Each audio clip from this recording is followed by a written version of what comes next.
Thomas, wide receiver Saints. He cranky. Jeff Duncan is a writer. He's a scribe, and he's covered the New Orleans Saints for a very long time. I guess Jeff tweeted or penned something that caught the umbrage or led to umbrage from the wide receiver Michael Thomas. What exactly he happened tweeted here? Michael Thomas was going to be released. Oh, he tweeted. He didn't write a story on it? Yeah. Okay. And then Michael Thomas came back and called him a hoe. This show is naughty and might make you a potty mouth. But he didn't spell hoe the right way. He spelled it H-O-E.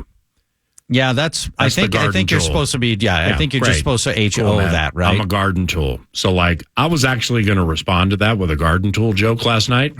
No, I was when I saw it, but I chose not to for multiple reasons. The most significant, he somehow turned off his responses, so only the people included in the tweet could respond. And I wasn't included in the tweet, even though I wanted to be called a hoe.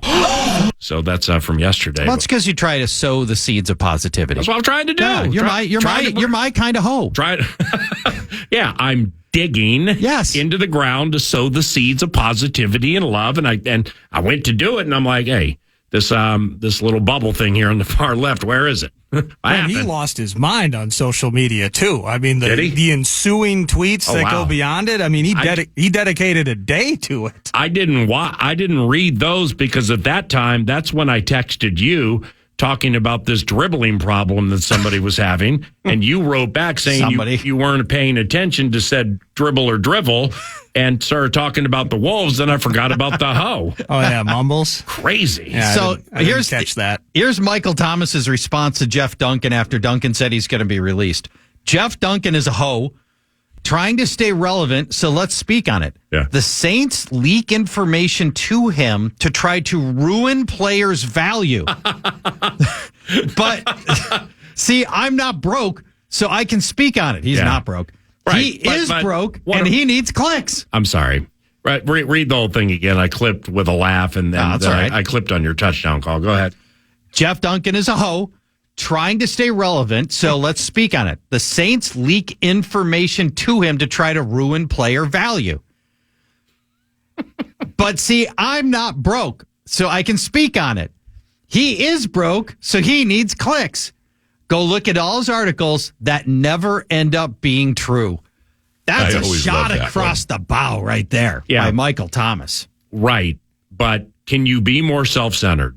I mean, not that it's surprising because athletes can get that way and they get all the cash, but sometimes, Chargy, you can have dollars and not have cents. I always love that. How does he know Jeff Duncan is broke? He doesn't, okay? So I'm just saying he doesn't. And you can get more self-centered than that, by the way. I'll read something for you after this. Good. When those who lack self-awareness, get an opportunity to do something like that, and they come over the top on, well, I got this job, you don't. Mm-hmm. I made this money, you didn't. Those people are losers. So that inherently makes Michael Thomas a loser.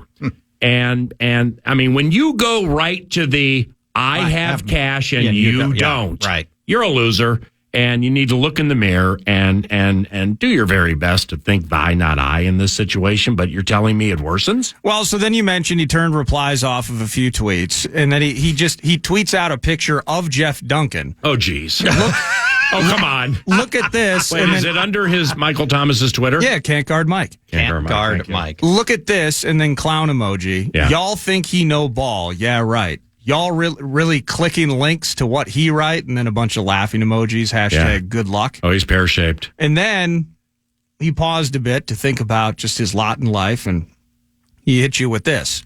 Until y'all go catch 149 in 16 games, more 15, but I will give you 16, holla at me, and then in all caps, great is great. I always love that one. Until you catch 149 passes we're in never 16 going to. games, then your opinion does not matter. And then he hits it, one more. Let me narrowcast for a second, but I think all three of you will get it.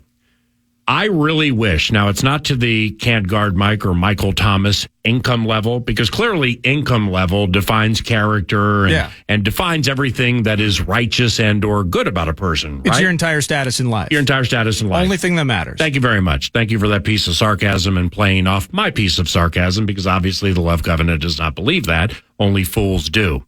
But it's like not to Michael Thomas's cash level. But until y'all catch 149 and 16, okay, well, we're never going to do that. I really wish jockey Irad Ortiz, who makes about $10 million a year, as the richest rider in the country, came over now $10 million ain't Kangar Mike money, but it's still $10 million. I really wish Irad Ortiz Jr. would reply to this tweet and be like, until you get on a 1,300-pound beast on four ankles that are thin in congested situations between X amount of horses in a race called the Kentucky Derby, which, by the way, was here before you, Can't Guard Mike, and might even be more famous than you. You can't talk about any of this. Oh, and by the way, I make $10 million a year, which ain't too bad, so I guess my status is good.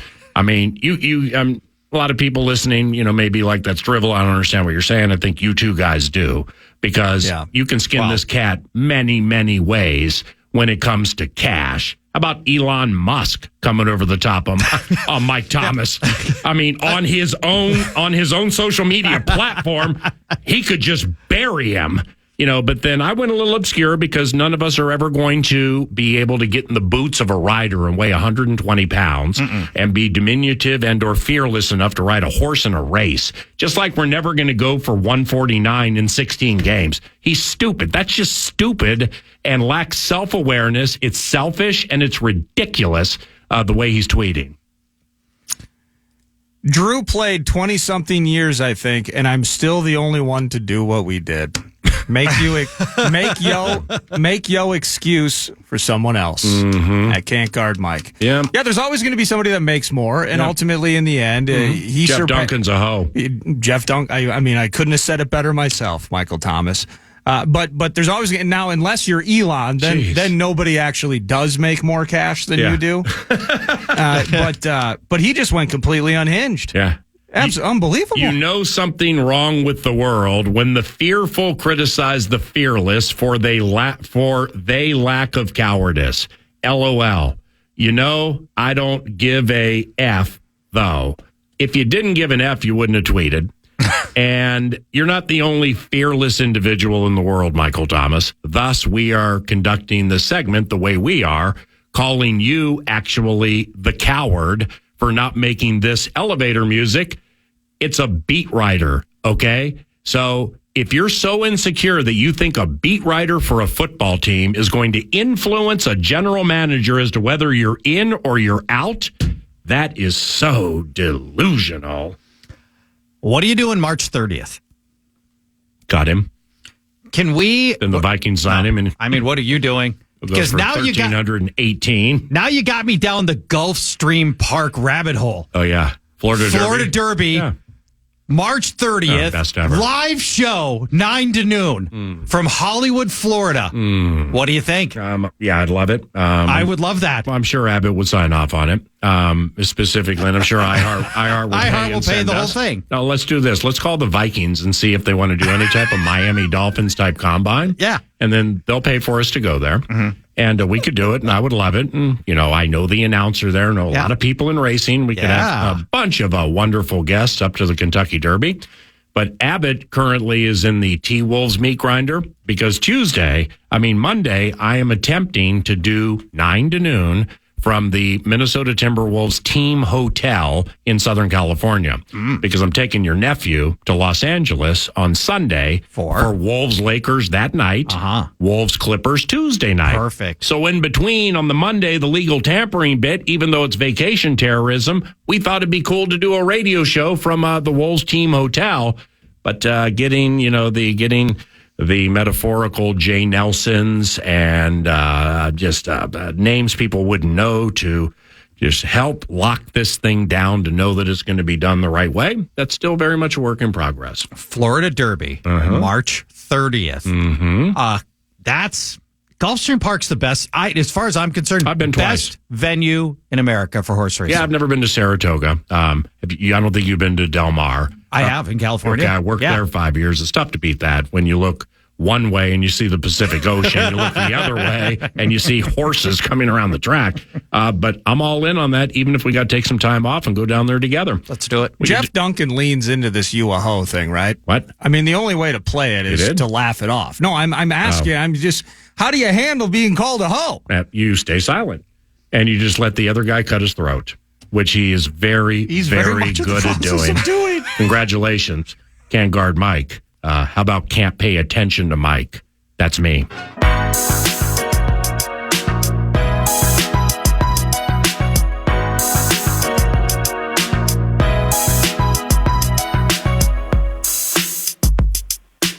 Dan Wiederer covers the Chicago Bears for the Chicago Tribune, and he's nice enough to assist us a few days in front of that oxymoron known as legal tampering. Then a free agency with the 9 to noon presentation. It was great to see Dan at the Combine, and he joins the Love Covenant now. Good morning, Dan. How are you?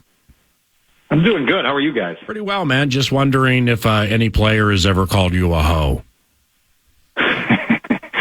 Not that I can recall. I've been called some other things, but I can't ever remember being called a hoe. Well, if you're not living on Twitter, or if you missed it on Twitter, then you may not know what we're talking about. But Michael Thomas, the Saints wide receiver, went after a counterpart of yours, a fellow scribe, Jeff Duncan, who covers the New Orleans Saints.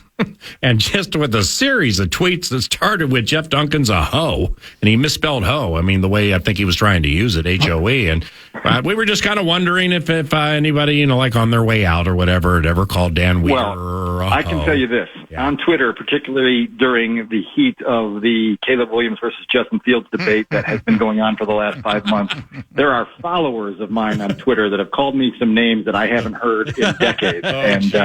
So you can, if you guys are looking for some creative insults, just sift through my mentions. Oh, geez. Charchie, how'd you turn into a lightning rod on this? Did you take an unpopular position on what the Bears should do at quarterback? Oh, no. I mean, it's been a lightning rod conversation for a while here, as I think the Chicago fan base has varying degrees of acceptance of where Justin Fields' career has reached and where it appears to be headed. And so, look, like the Bears are about to make some landmark decisions here in the next 6 to 8 weeks. I think most in the league see this going one particular way, with Caleb Williams being the number 1 draft pick next month. And then there's just a process of closure for some folks on trying to get to the end of the Fields era, which, as you guys know, held some great promise, but ultimately never reached the levels that I think many hoped it would. And if you're Ryan Poles, I think no small part of this, Dan, is you can't be forever known as the general manager who passed on Caleb Williams. If he goes off into a Hall of Fame trajectory, and he might, then you're the guy that didn't want him. That's how you end your career. And the year after you traded the number 1 pick, and obviously saw what C.J. Stroud turned into. Verdict still out, obviously, on a much lower level on Bryce Young. But you can't sit at the top of the draft board in a city that's been starved for quarterback success for more than 100 years and just say, we're going to pass 2 years in a row and we'll figure it out on the fly. That's not going to fly. And particularly with the things that are coming back, not only talent-wise with Caleb Williams, but some of the questions that were lingering out there that are being answered, you just feel like it's a gamble absolutely worth taking at this point, not only in your franchise history, but as you mentioned, Charch, in your tenure as a GM if you're Ryan Poles. And Dan, if for Justin Fields, I mean, in an ideal scenario, you could keep both and you would have Justin Fields, you have him battle it out, may the best man win, it's whatever, but in all reality, it almost never goes that way. And so the team will ultimately very likely end up moving Justin Fields, right? If they can. What the issue right now is, it feels like in league circles, there's some teams with quarterback needs that would like to explore other avenues first. Obviously we're going to have a situation that involves the Minnesota Vikings here in the coming days and figure out what happens with Kirk Cousins. Okay. So what does that do? Depending on which direction that goes. What happens with Baker Mayfield? If you're a team that feels like you are in a position on the draft board where you can kind of wait out the first night of the draft or potentially get aggressive and trade up for a guy that you fall in love with over the next stretch of the pre-draft process, you want to try to look into that first. And so I think Ryan Poles is kind of faced with the reality that what seemed like it would be an easy item to sell at the garage sale has been a little bit more difficult to get rid of. And so now you've got to kind of sit there and be patient and figure out what makes sense for you in the long haul. To your previous point, it may sound ideal to have those two guys battle it out, but it never works out. And the circus that you're creating by trying to take that on would be massive. Well, maybe they do what the Bears did before you got on the beat several years ago. It was Cade McCown and another quarterback, and they rotated them. I mean, one of the more ridiculous ideas. They used two quarterbacks in games, or it was weird. But with Fields, which metaphorical shoe do you think will drop first? A Fields trade, a Cousins signing somewhere, and they're not mutually exclusive here. I would imagine that, several teams in search of quarterbacks, probably have deeply analyzed both, right? I would think so. Yeah. And I would think that in my reporting and people that I talked to last week and previously, it feels like the Kirk Cousins thing is the one that people are waiting to see where that lands and then what that does to the landscape. You've got some, reports out there today that Russell Wilson's visiting in Pittsburgh. Pittsburgh and Atlanta have been sort of linked as the two most probable suitors for Justin Fields, and yet there's almost nothing tangible that tells you that they have extended an offer towards Ryan Poles for Justin Fields. And so when you talk about it through the eyes of is there a veteran guy that makes more sense, Cousins and Russell Wilson and some of these other guys are quarterbacks that will be in this game of musical chairs. And then you guys know how to listen to the music and figure out where it stops and then ultimately see kind of who's left standing and who can kind of marry up on the side of that game of musical chairs. Dan Wiederer covers the Chicago Bears for the Chicago Tribune, longtime friend of the radio show, used to cover the Minnesota Vikings several years ago here in the Twin Cities. It's PA in charge. So, Dan, not only do the Bears have pick 1, they've got pick 9. And everybody, there are 3 seemingly great wide receivers in this draft. Many people are putting wide receiver at pick 9. So then you couple Caleb Williams with a potential star wideout.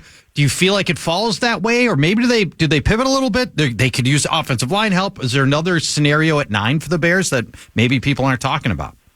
There is, and Church, this is so fascinating because in almost every other year but this one, the options that they have at the number 9 pick would be all we would talk about in Chicago for 2 or 3 months. Right. And yet we're spending maybe 5 minutes a week on this number 9 pick because everything is fixated on the quarterback position. Yeah. And to your point, if you can marry up a rookie quarterback with one of these high-end receivers, obviously you expect Harrison to be off the board, but then you're talking about Neighbors and Roma Dunze. It's super appealing. If you could get a standout bookend tackle for yourself, you say, yeah, let's do it. Let's see if we could get Joe Alt to fall that far down the board, or marry up with, by the way, one of Caleb Williams' high school teammates, Olu Fashanu from Penn State.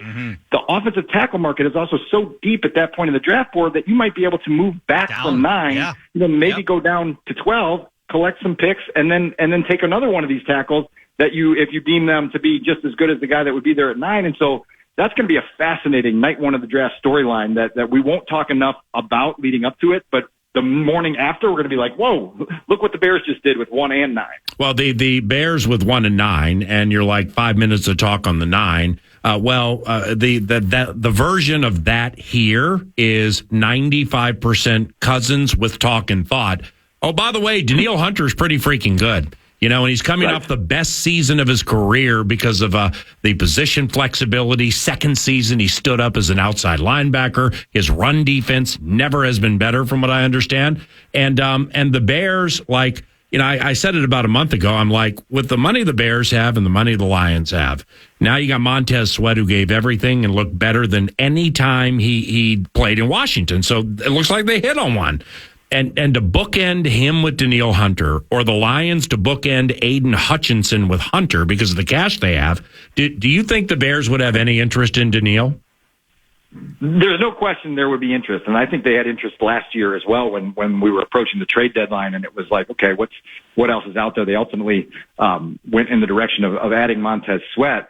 The thing to know about Ryan Poles as he enters next week is that he is, through his first 2 years as general manager, very much married to the value board that the Bears set in free agency. And he prides himself on the discipline of not overextending and making sure that there is sort of that flexible line and then that hard line where you say, okay, we're willing to go here, but not a penny above it. And so I think sometimes on that first wave of free agency, you have to kind of be patient and disciplined in a way that's very uncomfortable for a fan base, where they want you to get the next big splash guy to make your team, take it over the top. And you have to sort of sit there and say, well, wait, we can invest this money in other ways. So that's going to be fascinating. Daniil Hunter, Christian Wilkins on the inside are two guys that you talk about adding to a rapidly improving defense and saying, man, the Bears could be something really, really nasty in 2024 on defense if they're able to add to that side of the ball. But you also have to kind of just keep in mind that Ryan kind of prides himself on that practical and disciplined approach as he goes into these things. Well, yeah, I never thought of it that way. I mean, they do have requisite cash. They really do. Both. Yes. Holy cow, what a depressing thought, Charge. Speaking of spending cash, the Bears just signed star cornerback Jalen Johnson to a new 4-year deal, $54 million guaranteed. Almost all of it guaranteed. He's looked great. Pro Football Focus's number 1 ranked coverage cornerback. The passer rating in his coverage last year for Jalen Johnson, 33. I mean, this is a legitimate shutdown corner, the likes of which the Bears have not had in a long time. Likeable guy, a hard worker, answered every challenge that they had for him. He went into the last year of his rookie contract and was trying to get extended, and the Bears put some challenges in front of him. They wanted to see him be a little bit more durable. They wanted to see him have more production on the ball. He had that this year. He was a Pro Bowler. He had a second-team All-Pro honors, and you guys saw in the game up in Minneapolis, he's able to use his instincts and his improved understanding of the game to make plays. Had a big interception in that game up at US Bank Stadium. And so when you're able to draft a guy like that, you're able to develop him, and then you're able to reward him for meeting every challenge you put in front of him. It's a feel-good moment for the whole organization because guys around your building see that, and they go, wow, let's follow Jalen's path. Let's make sure that we understand that if we do everything right and we keep pushing and we keep getting better, there are some pretty good rewards at the end of the road there. And so I think it was a big sigh of relief and also a fist pump for people up at House Hall yesterday to finally get that done, to remove the franchise tag from Jalen and understand that you've got a chance to go and build with him as one of the key leaders on your defense. All right. Well, I mean, you watch him every game, and more importantly, you talk to people about him for background information, talking about Jalen Johnson. So correct me if I'm wrong here. I never have thought, despite that Pro Football Focus 33, the Churches, I've just never thought he's as good as people tell me he is. I just don't, I don't look at Jalen Johnson as like, all right, game's on the line, and we're not going to give you any help with JJ, or we're not going to give you any help with Amon-Ra St. Brown. We're not going to give you any help with whomever, and it's all yours. I just don't, and that's a high-end example I'm using, but he was just paid like a high-end example. What do you think about that? Am I just completely wrong? Yeah. Listen, I think he's gotten better as the years have gone on. I think that he has a competitiveness that's contagious for your defense. He has raised his hand and said, hey, I want to shadow A.J. Brown when we played the Eagles 2 years ago. And he got lit up production-wise in that game. But if you go back and watch the film, it was a truly fascinating battle. If you're looking for good old-school one-on-one DB versus wide receiver battles, that film is filled with just some really cool stuff on both sides of the coin. He's raised his hand in the past when Devontae was in Green Bay and said, let me cover him as much as I possibly can within our system in this game. And so there is that ability to kind of lean into him and lean on him in those moments that allows you to do some other things defensively that allow you to get production elsewhere. And so I do think that there is kind of a hidden value to what Jalen brings to the equation. Yeah. And then last year, the production got to a new level, and it was a breakthrough that he's obviously been well rewarded for this week. All right, a few more for Dan Wiederer. He covers the Chicago Bears, writes about the NFL for the Ballyhooed Chicago Tribune. And go to my Twitter page if you're looking to follow him via Twitter. But it's Dan, Wiederer. Follow him as a 9 to noon does, Birchie. Dan, the Bears decided to let Luke Getsy go. They ended up going with Shane Waldron at offensive coordinator. I don't think he really distinguished himself in Seattle all that much. And it felt like, honestly, kind of an uninspiring hire to me. But what's the sentiment there, and what do you know about Shane Waldron and this new offense?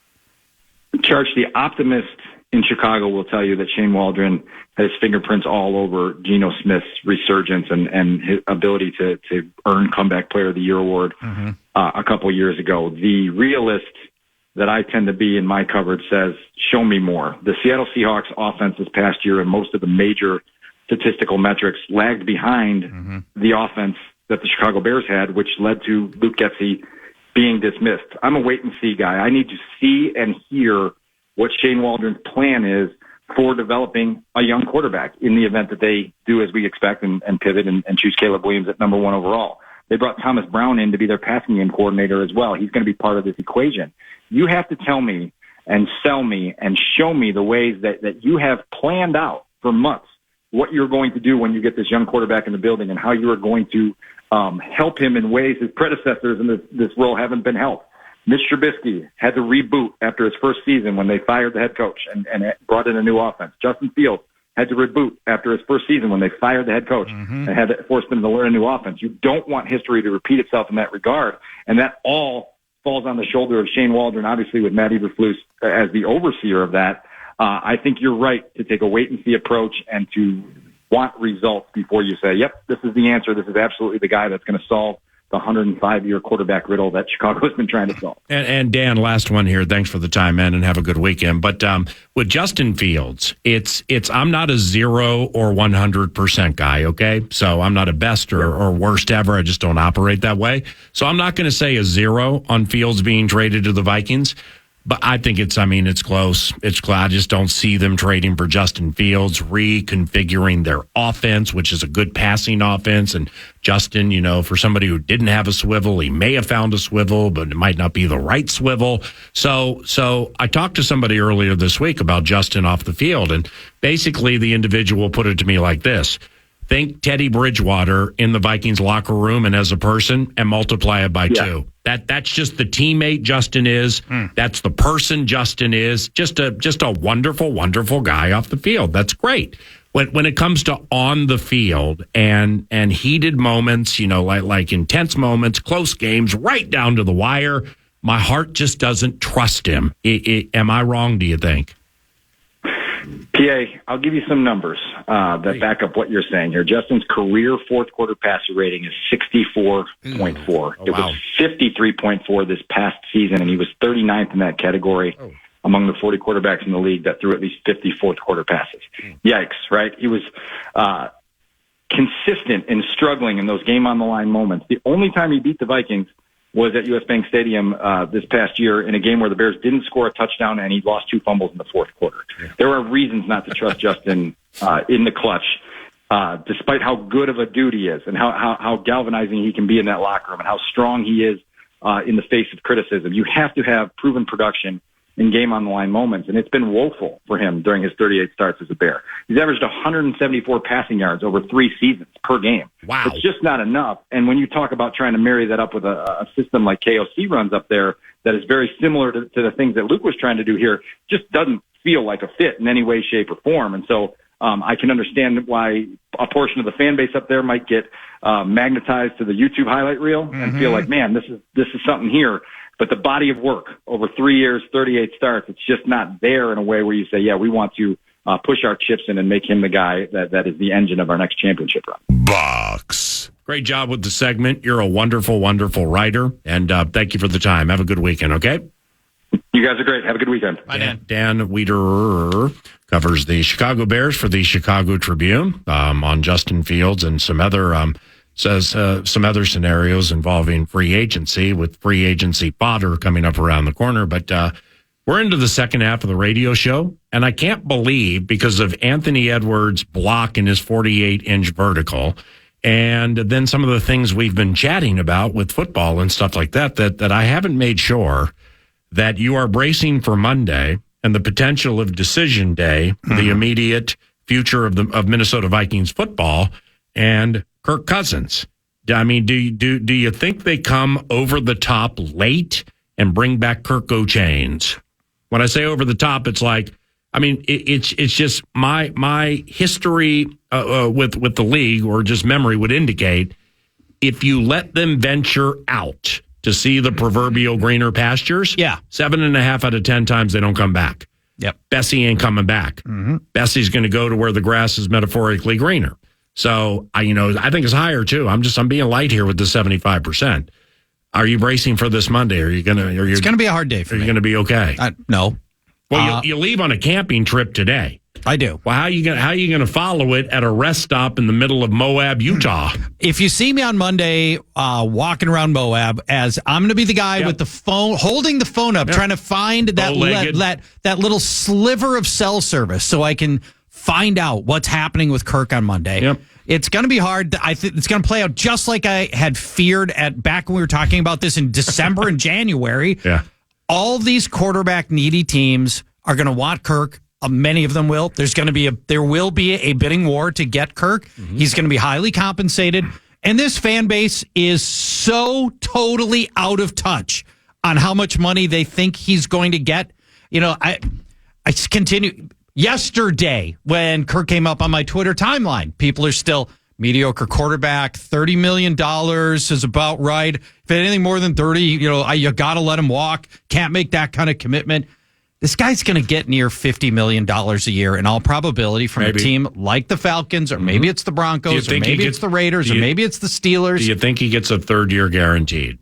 Because I think 2 guaranteed, somebody will do that, and that's going to be a must in this thing.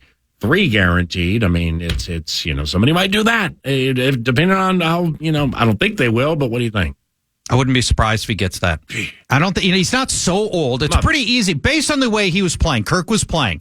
It's pretty hard to say he's going to be like out of the league bad, benched bad in 3 years. It's not. It's possible. Players do tail off. You just don't see it coming. You'd have to convince yourself this Achilles injury is going to be the downfall of Kirk Cousins. Yeah. I don't believe that's going to be the case. Okay. So say you guarantee 2 at 2 years at $35 million a year. Sounds light. He'll get way more. But yes. Listen, please. All right. Okay, nobody's willing to guarantee you a third. We'll guarantee you a third year at 18.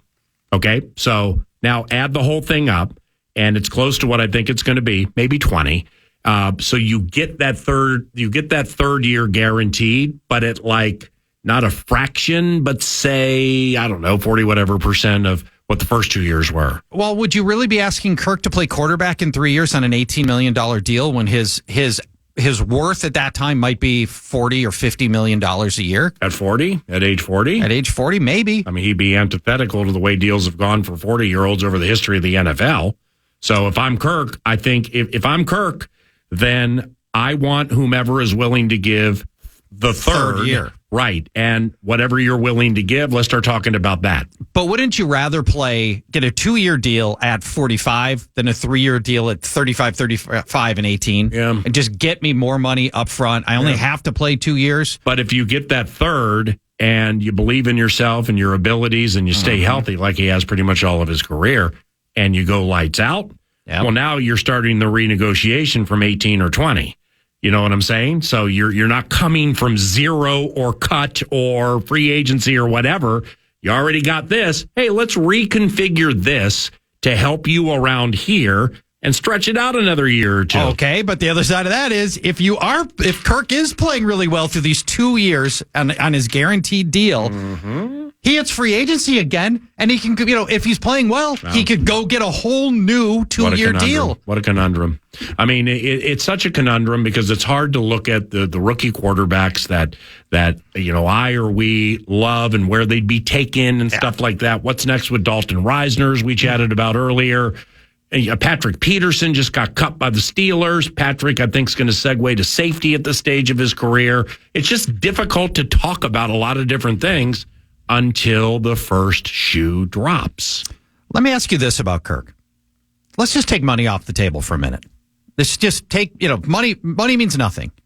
Where is the best plausible landing place for Kirk Cousins to go win? Minnesota. Because of his comfortability and how well he knows the offense. Okay. And I'm not speculating on this just out of nowhere. Kirk said it.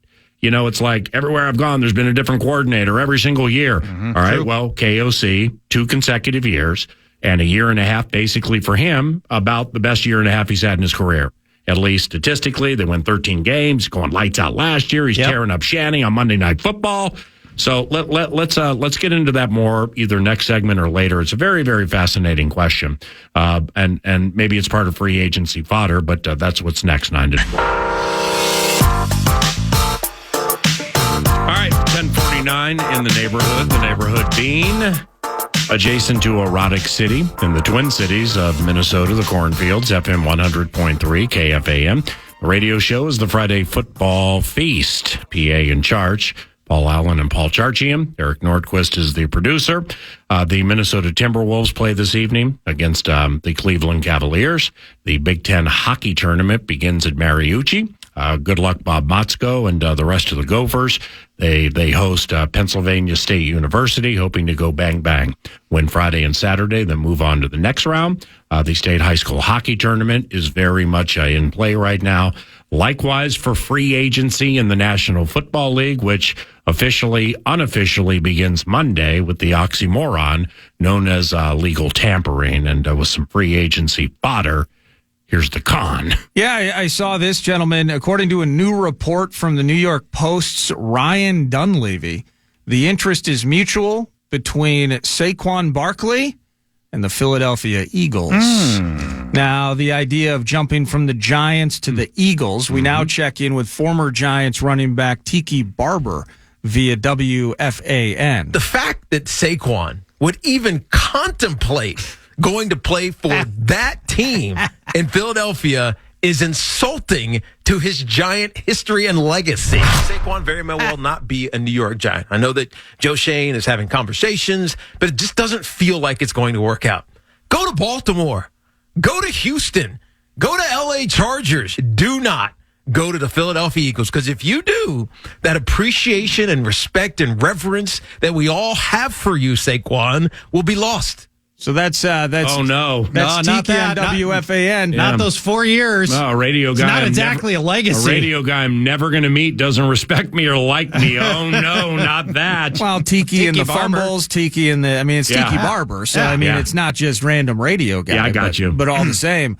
Saquon Barkley, gentlemen, he's open for business, and that legacy that Tiki was talking about, I got to be honest, his legacy is injury-filled. His legacy is not being on the field enough when it counts for that team, and they make the decision they do. They re-up Daniel Jones with that fat contract, about $90 million of it guaranteed, and they just tag Saquon Barkley. I think the end is inevitable, and maybe the Eagles are actually a good spot with him as DeAndre Swift enters free agency, and the Eagles need to retool some things with their operation. DeAndre Swift destroyed the Vikings in week 2, and then really it was sort of a middling season for him, and they gave him a lot of workload, and it just he just never looked special like he did against Minnesota the rest of the way, and Philadelphia is very likely to move on from him. Now, Saquon Barkley had one of the greatest rookie seasons in memory.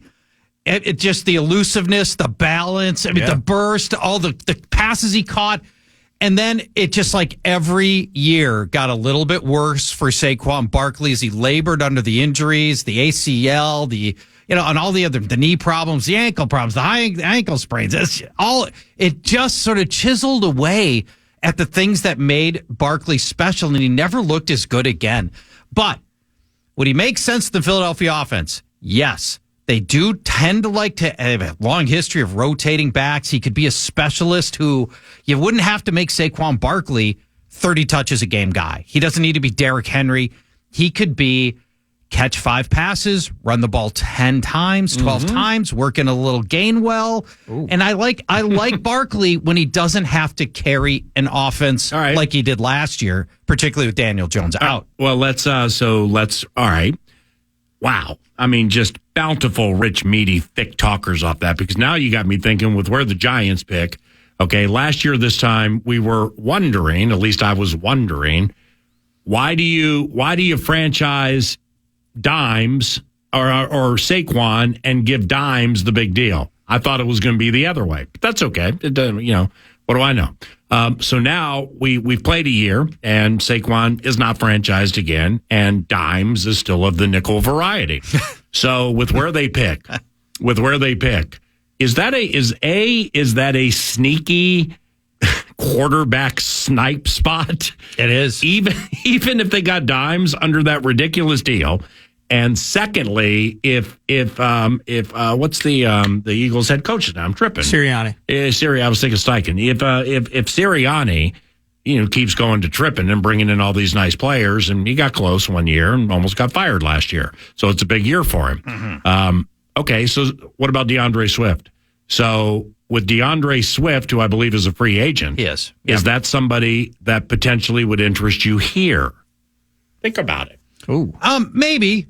We need to find somebody who can catch. Ideally, we haven't had that yet, and I want to see that in Swift Kevin O'Connell's. He can catch. Mm-hmm. He had more as a Lion. He had some game breaker to him where he could hit some home run plays. I like the speed. Don't love the fact that he struggled with the Eagles' offensive line blocking for him. It never kind of came together last year. Yeah. Again, other than the Viking game. So, yeah, that's a possibility. What you're alluding to though is fascinating. Giants at 6. If it's a sneaky snipe spot. If the J.J. McCarthy steam is as deep and legit as it sounds like it could be, I think Penix is the steamer, but we can go ahead. Okay, that could put the Giants in a position at 6 where they either do take a quarterback there and just say go battle Daniel Jones, which by the way makes a lot of sense. I would not blame them for doing that. Or the Giants trade out of that spot and let's a quarterback needy team, maybe Minnesota, move up to 6 and try to go get their guy. Wow. Whew. I know. It's juicy. It is. Speaking of quarterbacks, Baker Mayfield in discussions with the Tampa Bay Buccaneers. Now, according to Rick Stroud of the Tampa Bay Times, the team is not, despite recent reports, it's not seeking as much as $40 million per year on his next deal. Now, I found a snippet from Rick Stroud's Tampa Bay Times podcast in relation to the quarterback conversation as Tampa Bay is seeing it. I'm going to try to play it. If it resets, I'm going to break the computer. But let's see if we can hear Rick Stroud talking about in relation to Dak and some other guys where the money's sitting. 4,000 yards, 28 touchdowns, all that. So if you think that's where he is, Baker. Well, Dak Prescott's in the final year of his deal. He's going to sign. His next deal is probably going to be $60 million with a 6, because the salary cap goes up every year, and therefore so do the salaries. Same is true with Trevor Lawrence. What is a franchise quarterback going to cost the Jacksonville Jaguars? So you got to look at this in terms of where are we now, and of course everybody wants to bring up the contract that they signed with the Giants in Jones. And I mean, he obviously didn't earn that. He was going around telling people he wanted 45, he got 40, whatever. And I know Matthew Stafford, that's kind of Matthew Stafford money. And okay, that's enough. Rick Stroud, Tampa Bay Times. The idea, it's a podcast and it's all good. And podcast has a little bit of a different vibe maybe than terrestrial air. But I'll put that out. So the $40 million a year for Baker, that's the punchline to the last 2 minutes. Yeah. $40 million a year for Baker Mayfield after resurrecting his career, getting a team to the playoffs. Your thoughts? This is why I keep saying the Viking fans are so far off base on Kirk Cousins' worth. Yeah. It will be north of 40 Good luck million. giving Baker that, man. I'm sorry, and I know he resurrected things last year. I also remember the middle of the season where he couldn't get out of his way when they lost 6 in a row. Florio earlier in the week is referencing, remember Baker, week number 1? Yeah, he wasn't that good. He was okay. I mean, he put Mike Evans on a massive game, and that was it. It's. I don't want to say it's P.T. Barnum. There's a sucker born every day.